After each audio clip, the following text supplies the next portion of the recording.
Tirau anak lelaki Veraman. Yang berhormat Kelang.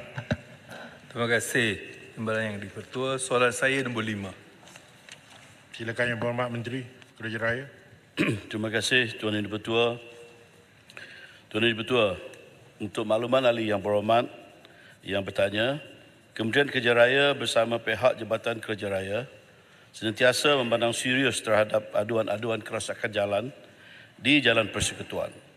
Saya turut berterima kasih kepada Yang Berhormat kerana turut serta dalam program turun padang KKR pada 23 November tahun 2023 tahun lepas yang kita adakan sekali bersama Yang Berhormat Kapar, Adun Pelabuhan Kelang dan Adun Meru bagi kita sama-sama membincangkan serta mendalami masalah yang dihadapi di kawasan-kawasan YB, dan kita bersama-sama turut membincangkan isu ini bagi menambah baik serta meningkatkan kualiti perkhidmatan KKR kepada masyarakat setempat. Merujuk kepada soalan ahli yang berhormat, Jalan Persekutuan di Kelang adalah sepanjang 185.07 km yang melibatkan 26 bilangan laluan dan merupakan jalan persekutuan yang disenggara oleh Syarikat Konsesi Penyelenggaraan Jalan Persekutuan. Pada tahun 2023, kementerian ini telah memperuntukkan sebanyak 16.35 juta ringgit di bawah program penyelenggaraan berkala pavement, berkala bukan pavement, penyelenggaraan jambatan serta penyelenggaraan lampu jalan dan lampu isyarat yang dilaksanakan oleh Syarikat Konsesi melalui arahan kerja. Kerja-kerja penyelenggaraan tersebut melibatkan 9 bilangan kerja berkala pavement, 7 bilangan kerja bukan pavement, 4 bilangan kerja penyelenggaraan jambatan dan 15 bilangan kerja penyelenggaraan lampu dan lampu jalan isyarat di jalan tersebut, dan semua kerja telah disiapkan sepenuhnya.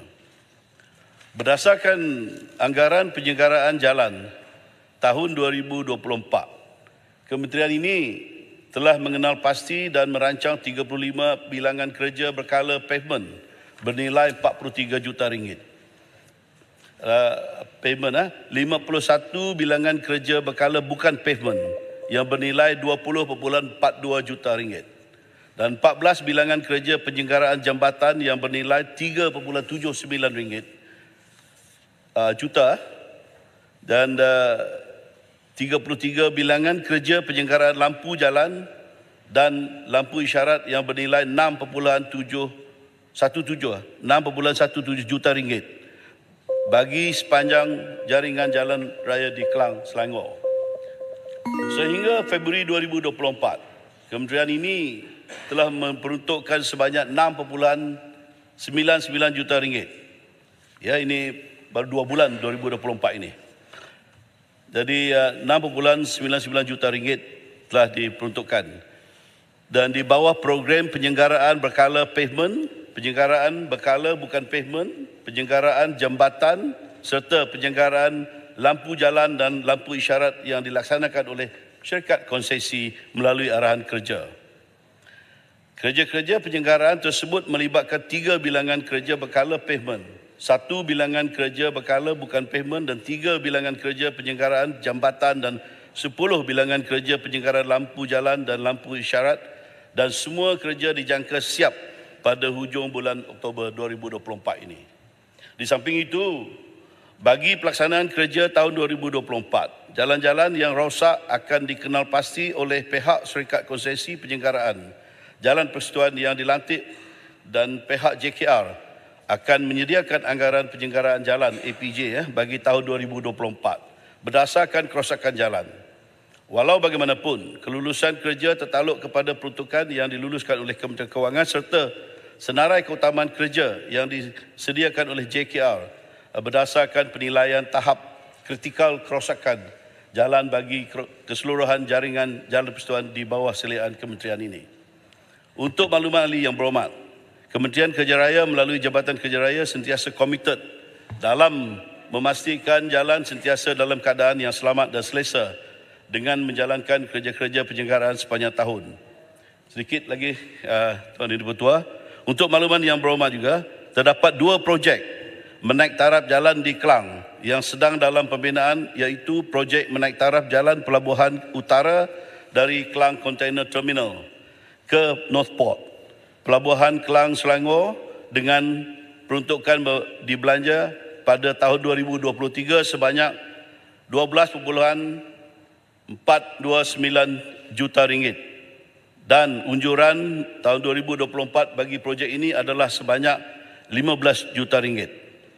Status terkini, projek adalah awal berbanding jadual, iaitu kemajuan fizikal sebenar 83% berbanding jadual 82.5%.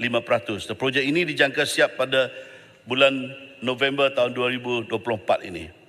Projek kedua adalah membina dan menaik taraf lingkaran Pulau Indah fasa ketiga.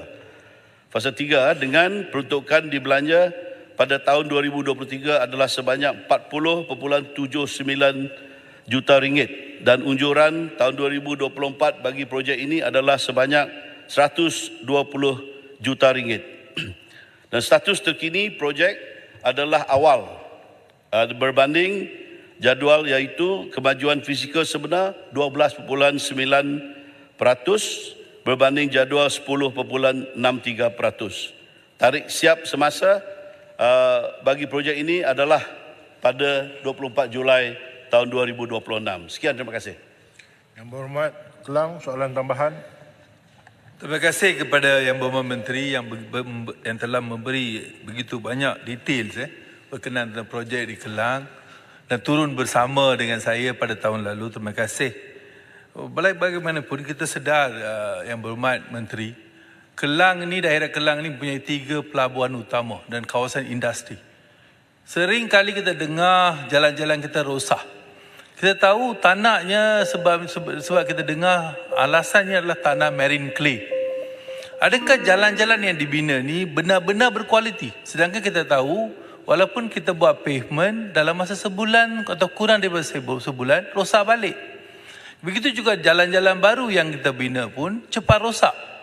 Adakah kualiti daripada Jabatan Kerja Raya ni akan ditingkatkan khasnya mengikut tanah yang ada di kawasan tersebut? Itu pertama. Bagaimana pula kerja-kerja kalau yang kerja-kerja kecil-kecilan yang dikatakan sebagai pavement dan juga kerja-kerja yang akan dibuat penyelenggaraan, ada juga berlaku ketirisan, kelewatan. Bagaimana perkara ini akan dipantau? Terima kasih. Silakan Yang Berhormat Menteri. Betul, banyak soalannya. Boleh saya sebenarnya ada maklumat-maklumat yang panjang dan sangat detail lah. Jadi saya boleh panjangkan soalan itu secara bertulis, tapi secara ringkasnya memang JKR ni sentiasa peka dan prihatin terhadap masalah kerosakan jalan akibat isi padu kenderaan berat yang tinggi, lebih lagi di Port Klang ini. Bagi mengatasi masalah ini, penggunaan struktur turapan jalan yang berdaya tahan tinggi dicadangkan. Jadi reka bentuk lapisan tapak atau road base yang kukuh dengan menggunakan cement treated base atau bituminous road base juga dicadangkan supaya struktur utama jalan dapat menerima beban yang tinggi. Jadi seperti mana juga di dalam spesifikasi pembinaan jalan JKR ataupun SPJ 2008 Section 4 ni, flexible pavement JKR ni mempunyai beberapa spesifikasi bahan berdaya tahan tinggi sebagai bahan turapan yang dikenali sebagai bahan turapan sesuai ataupun specialty mix, Tuan Yang Dipertua.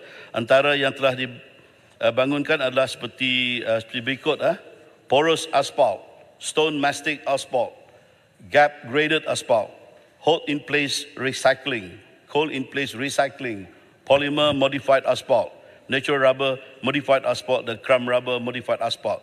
Jadi antara inisiatif JKR, Tuan Yang Dipertua, dalam menangani masa isu kerosakan jalan di kawasan Pelabuhan Kelang ini, projek membina dan menaik taraf lingkaran Pulau Indah fasa ketiga. Fasa 3 merupakan antara projek yang mengaplikasikan produk inovasi bahan turapan jalan, fiber reinforced asphalt concrete digunakan.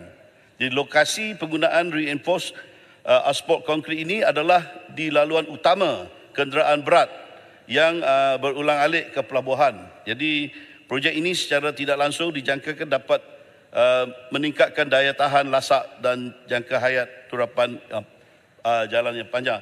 Jadi banyak lagi detail ataupun maklumat-maklumat yang penting Tuan Menteri Pertua. Nanti kalau saya nak bagi semua ni mungkin mengambil masa 10 minit sebenarnya, dan kalau boleh saya diizinkan memberi jawapan secara bertulis sebab ini penting bagi yang berhormat juga. Ya. Baik. Baik, thank you. Silakan yang berhormat.